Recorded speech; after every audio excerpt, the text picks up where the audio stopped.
Hello दोस्तों, welcome to biology of coded classes.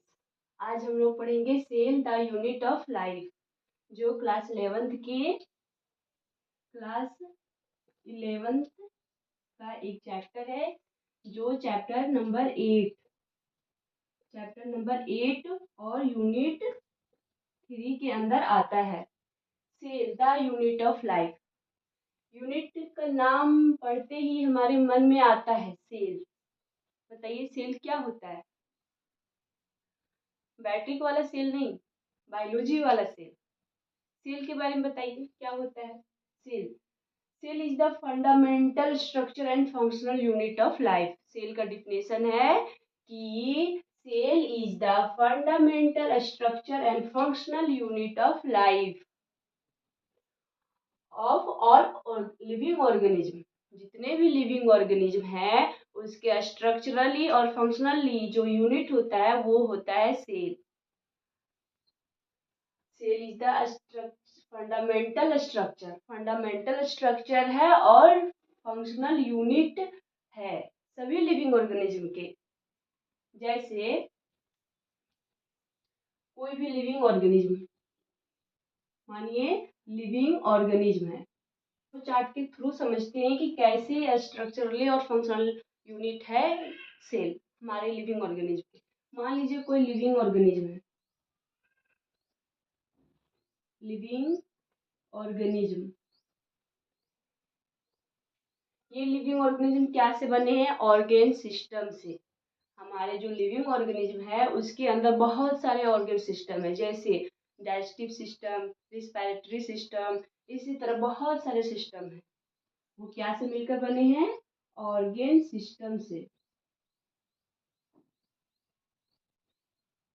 और ये ऑर्गेन सिस्टम क्या से मिलकर बने हैं? मान लीजिए डाइजेस्टिव सिस्टम, डाइजेस्टिव में माउथ आ गया, ये ट्रक, ओरोफेगियल ट्रक आ गया, ये नल, फिर यहाँ पे आ जाएगा stomach, small intestine, large intestine, ये सब मिलकर बनाते हैं हमारे और डाइजेस्टिव सिस्टम। तो ऑर्गेन मिलकर बनाते हैं ऑर्गेन सिस्टम। और ये ऑर्गेन किससे मिलकर बने हुए? बहुत सारे टिश्यू से, टिश्यू। और ये टिश्यू किससे मिलकर बने हुए हैं? सेल से, सेल से। तो सेल, जो सेल है उसी से ये लिविंग ऑर्गेनिज्म बने हैं। सेल एक फंडामेंटल स्ट्रक्चर है लिविंग ऑर्गेनिज्म के, और अगर ये सेल फंक्शन करेंगे तभी लिविंग ऑर्गेनिज्म फंक्शन कर पाएंगे। इसीलिए बोला गया है कि cell is the fundamental structure and functional unit of all living organism. I hope आपको ये सेल का डिफिनेशन समझ में आ गया होगा। आगे हम लोग बढ़ते हैं।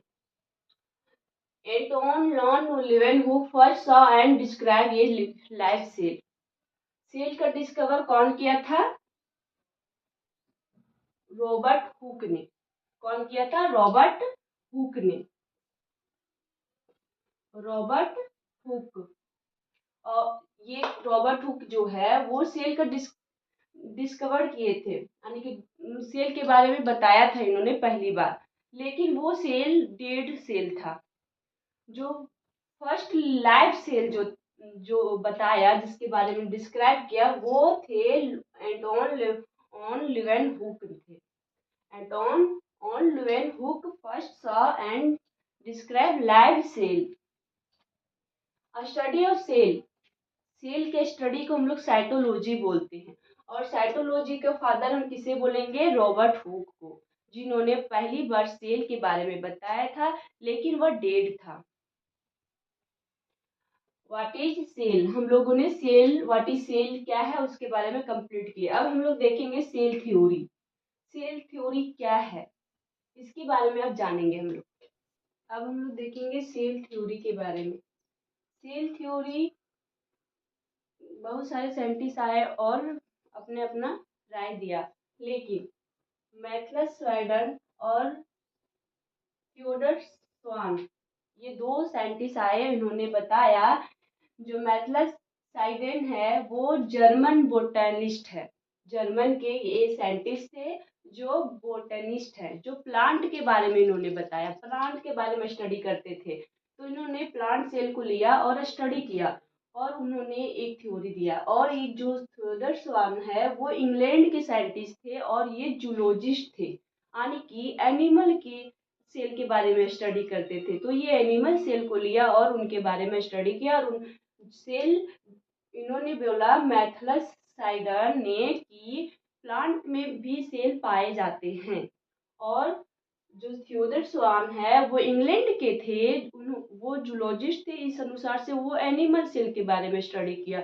इन्होंने बोला कि एनिमल में भी सेल पाए जाते हैं।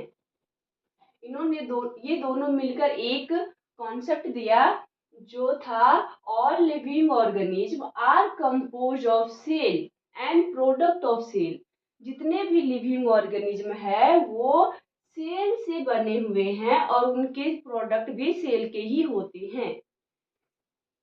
जैसे हमारे शरीर में ये स्किन है, स्किन ये सेल से मिलकर बना हुआ है।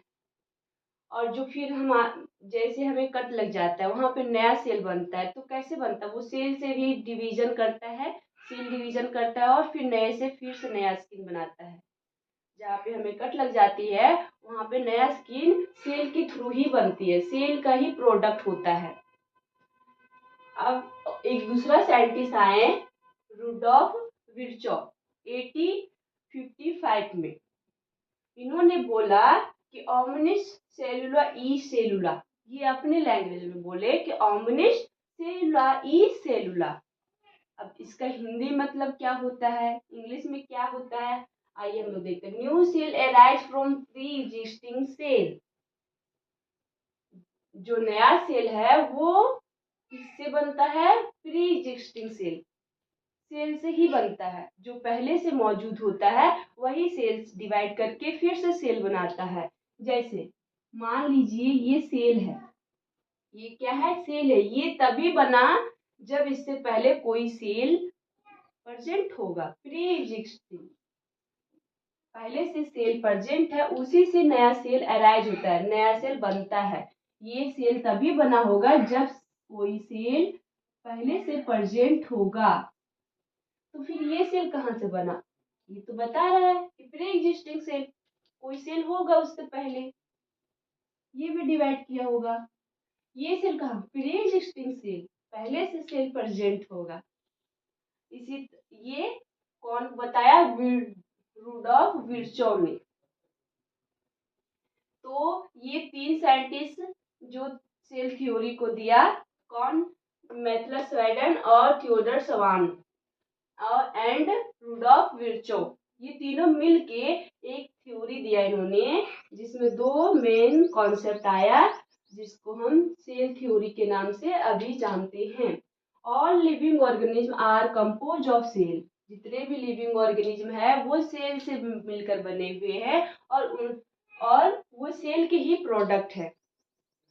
दूसरा कॉन्सेप्ट ऑल सेल अराइज, जितने भी सेल है वो कैसे बने, कैसे अराइज हुए? प्री एग्जिस्टिंग सेल, पहले से कोई सेल प्रेजेंट था, तब जाके एक नया सेल बना। आई होप आपको सेल, व्हाट इज सेल क्या है और सेल थ्योरी समझ में आई होगी। Thank you.